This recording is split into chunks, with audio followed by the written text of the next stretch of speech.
Sarah Beckstrom was only 20 years old. 2 years ago, she was a high school senior, selling prom tickets, posting online about canning peppers, making butter, and dreaming about the future.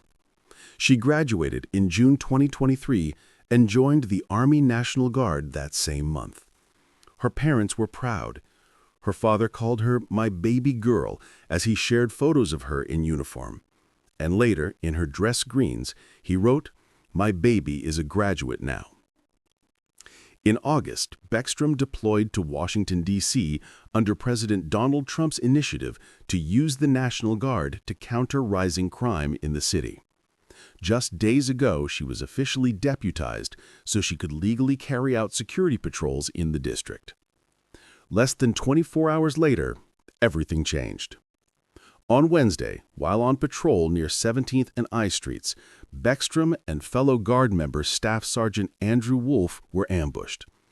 Police say a lone gunman opened fire with a .357 Smith & Wesson revolver in what officials have called a brazen and targeted attack. Beckstrom was rushed to the hospital, but she didn't survive.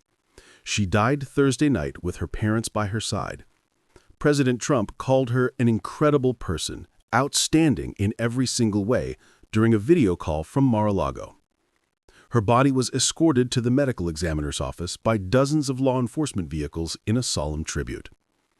When asked if he planned to take further steps to protect Guard personnel, Trump said no, adding instead that he would send an additional 500 troops to Washington. Beckstrom's family has not spoken publicly, but their social media tells the story of a tight-knit household filled with affection and pride. Even at 20, she still called her father Dada. Her parents, siblings, and friends constantly posted "I love you" for the world to see. She grew up in Webster Springs, West Virginia, a rural town where she played softball, studied health science, and graduated with honors. Her school community remembered her this week as someone who embodied strength, character, and commitment. Now she is gone. Meanwhile, Staff Sgt. Andrew Wolfe, the second victim of the attack, remains in extremely critical condition. Wolfe, 24, joined the National Guard in 2019 and has received multiple awards for service. His neighbors describe him as quiet, respectful, and always willing to help. His family, like Beckstrom's, is deeply rooted in service. His father is a sheriff's deputy. A growing number of voices are asking whether this tragedy was preventable.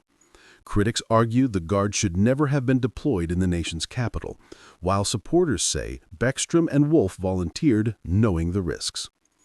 What is certain is this: a young woman who believed in serving her country will never go home again. A young man who did the same is fighting for his life. And a nation is left to question how a mission meant to protect American streets ended in heartbreak for 2 American families.